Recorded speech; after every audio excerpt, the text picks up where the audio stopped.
Hello, everyone. Welcome to Avaya University and our Overcoming Chronic Pain curriculum. I am Andy Anderson. My partner, Ike Allen, and I are co-mentors and co-owners of Avaya. Thank you so much for being here. In this next class, we are talking with fellow teacher, Dr. Richard Schwartz. If you've been here with us at Avaya for a while, you'll remember Dr. Schwartz from our Healing from Childhood Trauma Masterclass, as well as our Overcoming Anxiety and Depression Masterclass.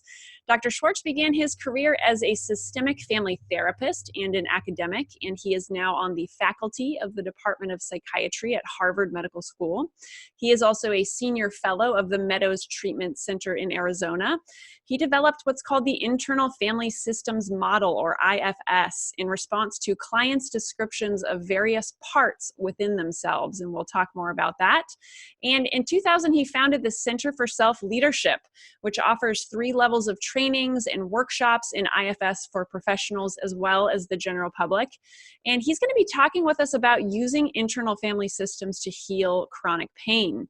Some of the key things you're going to learn about are what internal family systems is, if you're not familiar with it, and how does IFS view and treat chronic pain.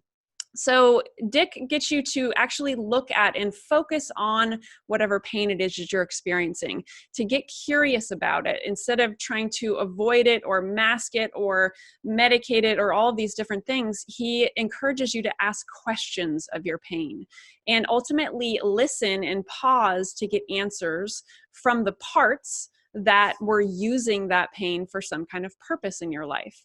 Now, this purpose could be something like to distract you from feeling other emotions, and this could be because of a traumatic childhood or other traumatic events in your life. And Dick works with a lot of people with childhood trauma and ACEs and all sorts of other things. So I'm really excited for you to get to learn about IFS and how he looks at different kinds of chronic pain.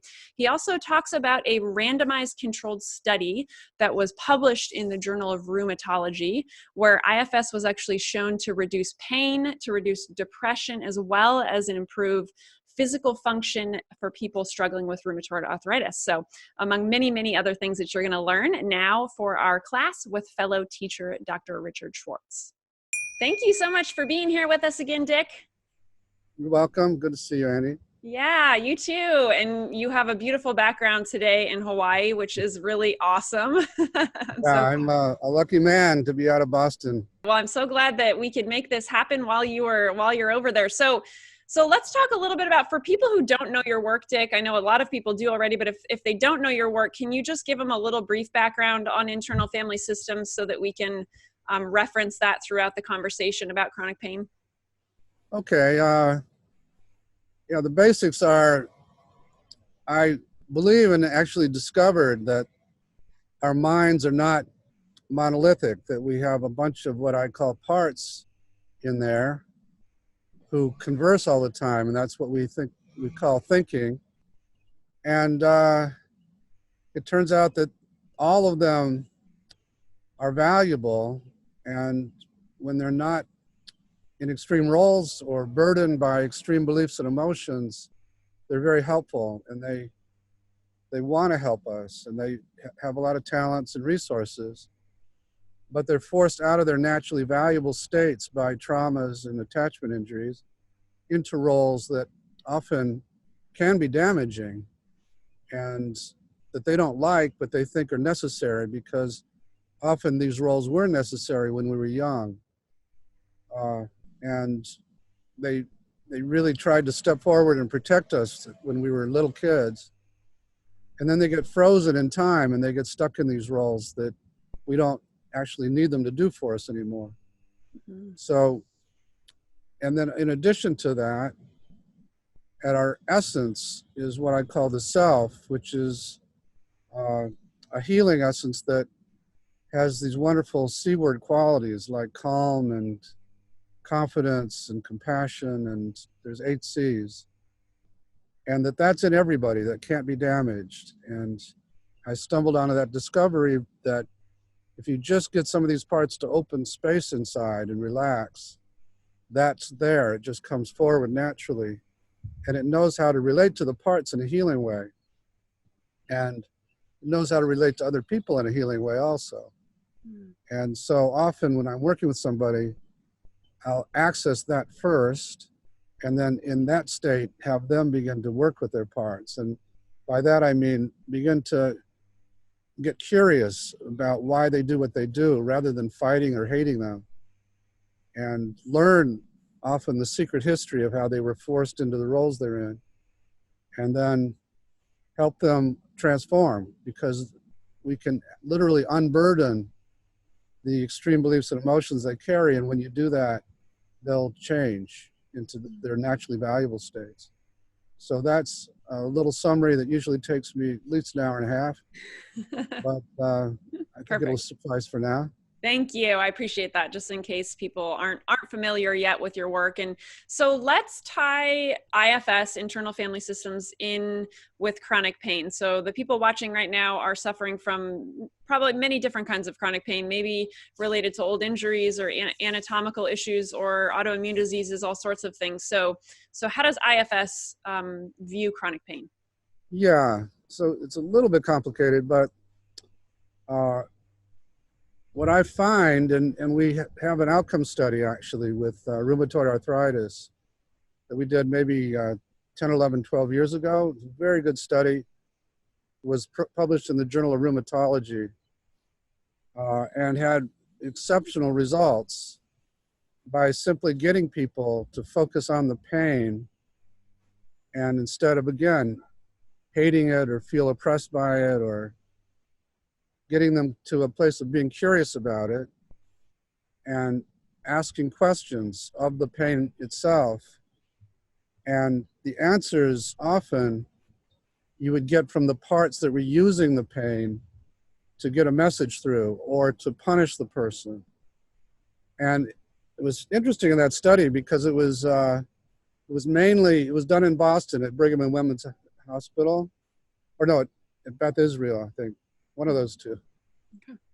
And it was mainly Irish Catholic mothers who never been in therapy before, but had really severe rheumatoid arthritis. And when we had them do this, the answers that came back were related to the caretaking parts of them that would never let them take care of themselves.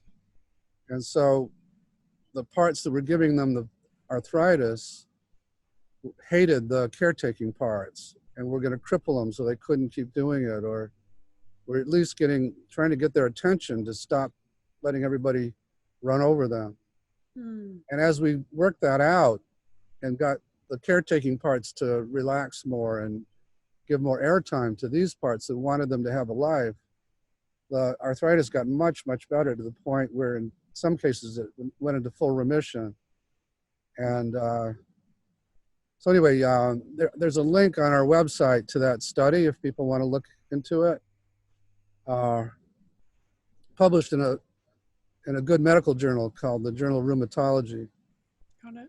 So that's my take on some kinds of chronic pain. That the parts of us that can't get through to us other ways will use whatever they've got. And if you've got some kind of genetic predisposition for arthritis, they'll push the arthritis button. If you've got, there's a million other things they can potentially push depending on your genetic predispositions. And largely, they're just trying to get you to listen to them or to change your life so that you don't keep getting hurt or something like that. And sometimes they're angry, and sometimes they're just desperate to be listened to. Right. And once you do, and you actually take action, they don't need to keep doing that. So that's one, and I think you'll find that particular thing more in autoimmune kinds of things, where the body is attacking itself, like arthritis. And then, let me also say that there are painful situations that are not related to psychological factors that are just because of some kind of lesion or injury to the body. Right. And so you can't always presume that you're you have your parts involved in this. But it never hurts to ask, to focus on whatever the symptom is, and just get curious and ask if there's anybody trying to give me a message, because too often medicine and even a lot of other healing modalities are focused on instead on killing the messenger rather than listening to the message. Right.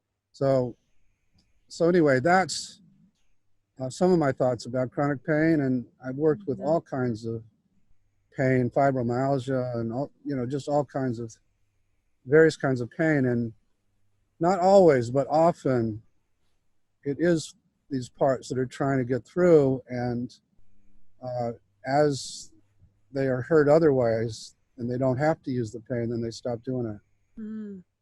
That's so fascinating to really start to think about that. So particularly the caretaking part that you mentioned. So just so I can understand a little bit more deeply. So if we have a caretaking part and it starts, for lack of a better term, attacking our body to get us to stop caretaking it, like what are some things that could have happened to that person in childhood or along the way in their journey for that to begin happening? Yeah, just to clarify, so it isn't the caretaking part that's attacking the body. It's in these cases, and my colleague and friend Gabor Mate, who has a book on this kind of stuff, agrees that so many somatic symptoms are related to this particular dynamic of somebody who's got this caretaking part that doesn't let them take care of themselves. Got it. So, yeah, just to clarify, I don't know about you, but many women are dominated by that part. And so they're taking care of everybody else in their lives, and the part doesn't let them take care of themselves. And so then you wind up exiling, in my language, the parts of you that don't like that and that want you to have boundaries and want you to think about yourself first and take care of your parts. And so that's the polarization between the massive caretaking part and then all the parts that are angry at it. And generally, it's those parts, the ones that are disaffected and exiled, that are using whatever physical symptom it is. And what happened to create that? Well, some of it is just socialization and our culture and the patriarchy in our culture that gives that what I call legacy burden of patriarchy to women. And then some of it is, and this is true for a lot of therapists and people in the helping professions, that when you were a child, you were thrust into the position of having to take care of your parents or take care of, and then you have this part that feels like it's got to take care of everybody or something terrible is going to happen. And so it tends to dominate your life that way. And, there's a variety of scenarios about that. But yeah, anyway, that's often how these caretaking parts become so dominant. Got it. Awesome. Thank you. It reminds me of, like, the word that keeps coming to me as you talk about it is codependency, and how many people struggle with that in life, in the world of not setting boundaries and not taking care of ourselves and people pleasing and all those kinds of things. Yeah, that's another word for the same thing I'm describing here. Got it. Okay. Yeah, it seemed like that was, right. We did an event not long ago around that as well. And that is definitely something that I have struggled with in life. So as many women and obviously plenty of men do as well. So it's, that's an interesting parallel with also I would wonder how many people who struggle with codependency also struggle with some kind of chronic pain because of that. That's interesting. Yeah. And again, it's not just chronic pain that these parts will resort to. So but it's often that, I work a lot also with headaches and migraines and so on. And it isn't always that particular polarization, but there's always some kind of polarization around it. So what other things do you see with people, for our viewers who are struggling with migraines and headaches? What other things do you find? What other parts are coming into the equation there? Yeah. So again, if they just focus on the headache and get curious about it and ask questions and don't think of the answer, just wait for an answer to come from the pain itself, they will hear from the parts that are using the headache. And often it's a distraction, for example. So sometimes as they're thinking about something sad or something, if they are really afraid of their own sadness or afraid of their own shame and they're starting to feel some shame or something like that, then these parts will distract that way and pull them away from whatever other feelings they're afraid of.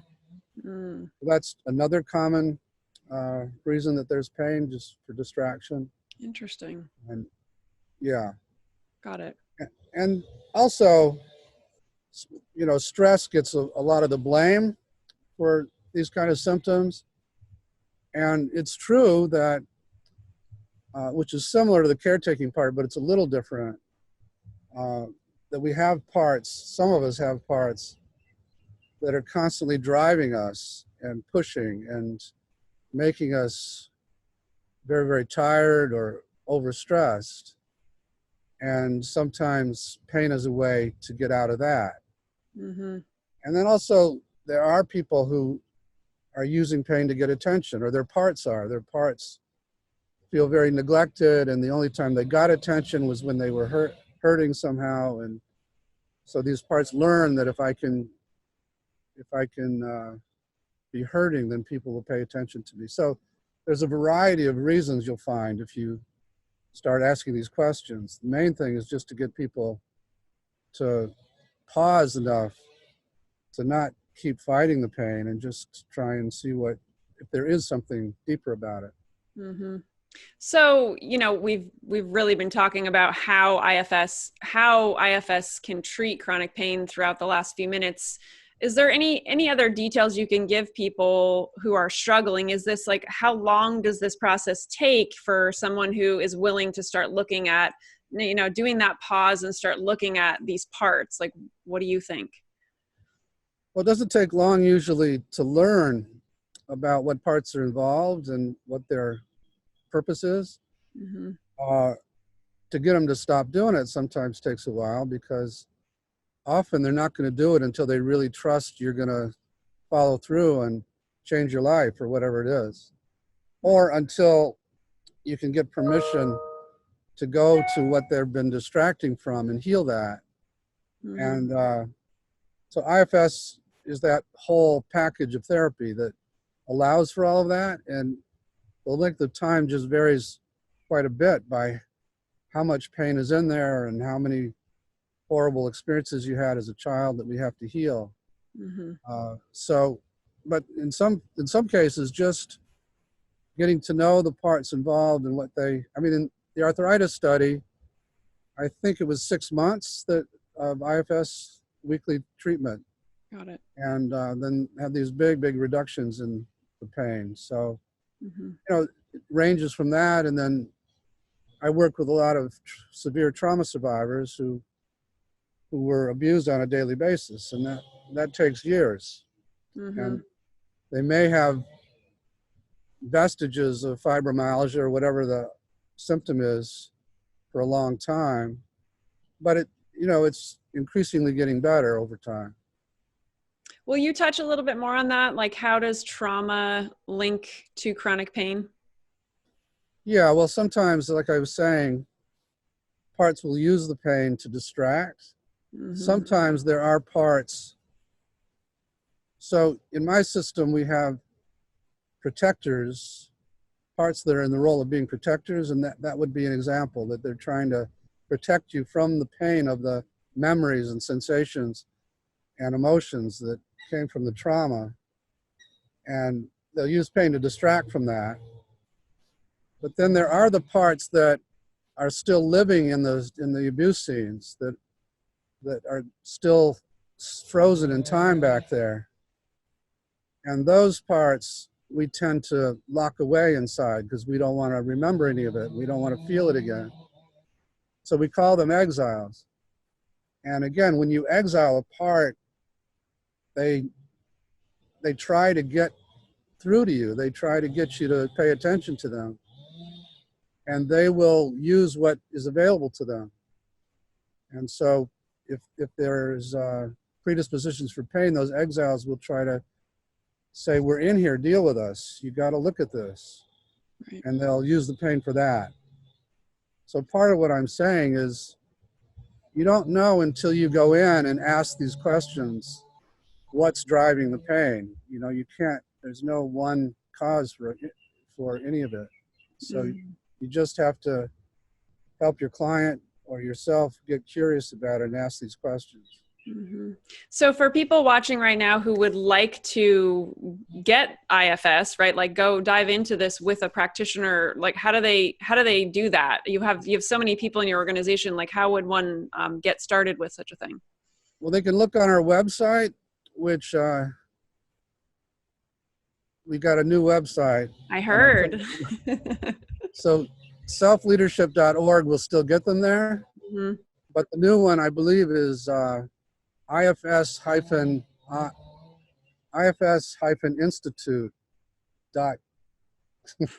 I think. We'll have a link below, so don't worry. Yeah, good. Okay. And on the website, there's a directory of therapists. Okay. All over the country and all over the world. And also there's that link to that arthritis study if they want to find that. Excellent. Yeah. We'll have links, everybody, to several things below, including your website, your brand new website, which I know you guys just launched, and also that study. Awesome. Just for, if people want to specifically work with IFS in helping them with their chronic pain, that's awesome. So what's the difference between, there's so many different modalities out there and different ways of looking at chronic pain. What's the difference between the IFS view and a more traditional medicine approach? Well, like I was saying earlier, because most traditional approaches would see it as pain, or even if they're more mind-body oriented, they would see it as the product of stress in your life. And so the prescription is either to medicate it or to reduce the stress in your life, which again, if that's the issue, that can help. But sometimes it's not. Sometimes it's the kind of stuff we've been talking about. And when that's the case, neither medication nor changing that aspect of your life is going to really help. Mm-hmm. And I mean, you can medicate it temporarily, but it's chronic by definition. Right. And if it's, like I said, autoimmune, it's the body's attacking itself. It's a part that's attacking you because it's angry at you or because you're not listening to it. So, So anyway, that's the big difference.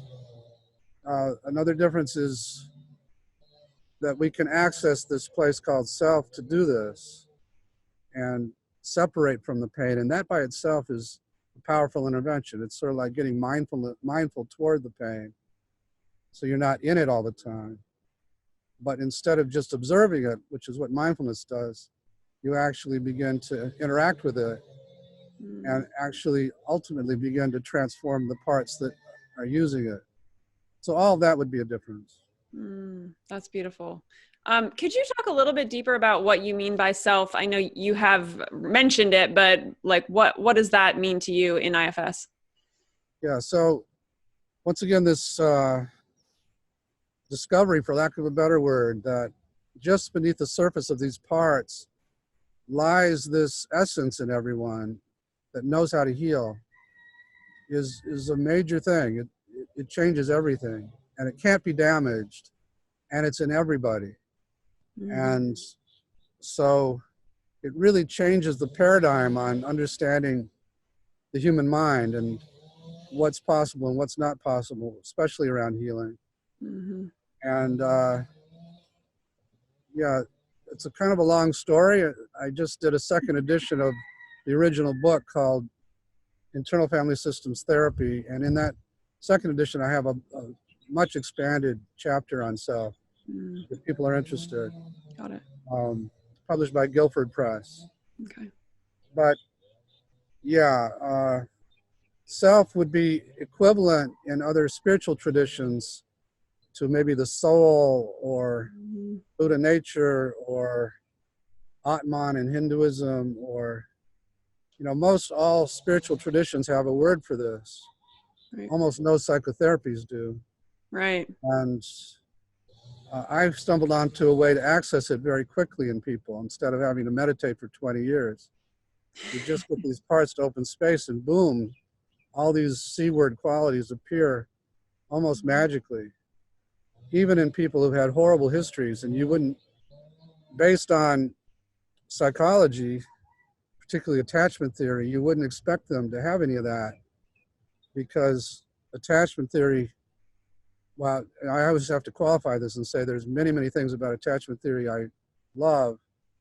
It took the position that in order to have any of these qualities, you needed to have had a certain kind of parenting when you were a child during a critical period. And if you didn't get that, then you're out of luck.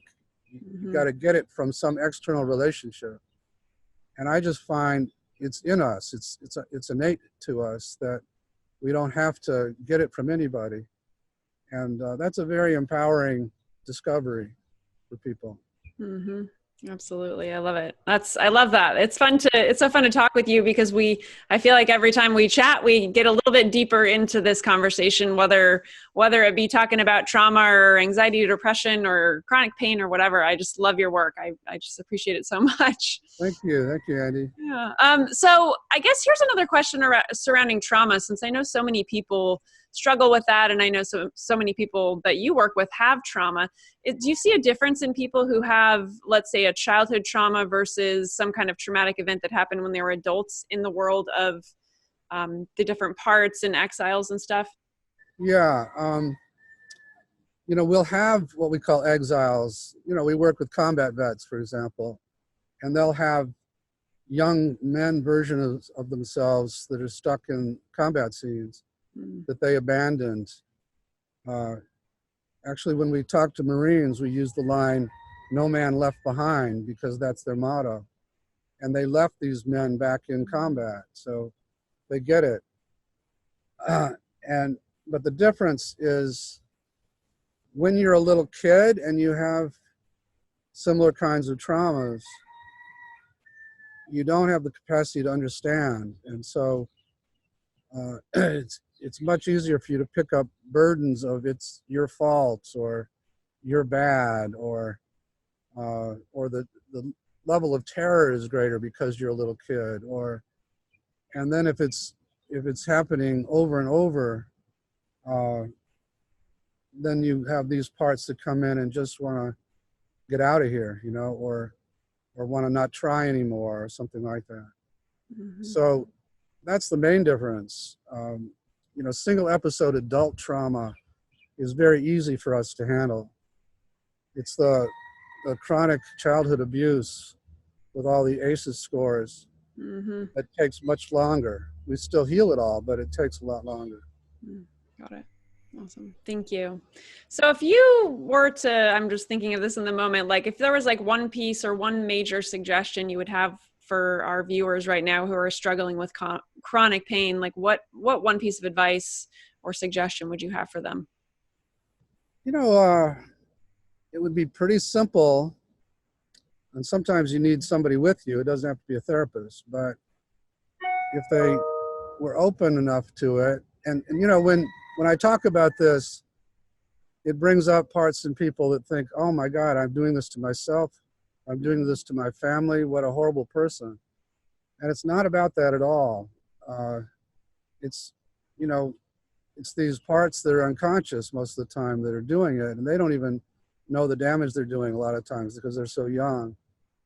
And so anyway, if people can get open to this possibility for them to simply get curious, which often means moving the parts that hate the pain or are afraid of it to step out, to relax and get into the state I'm calling self, or, is often now called mindfulness.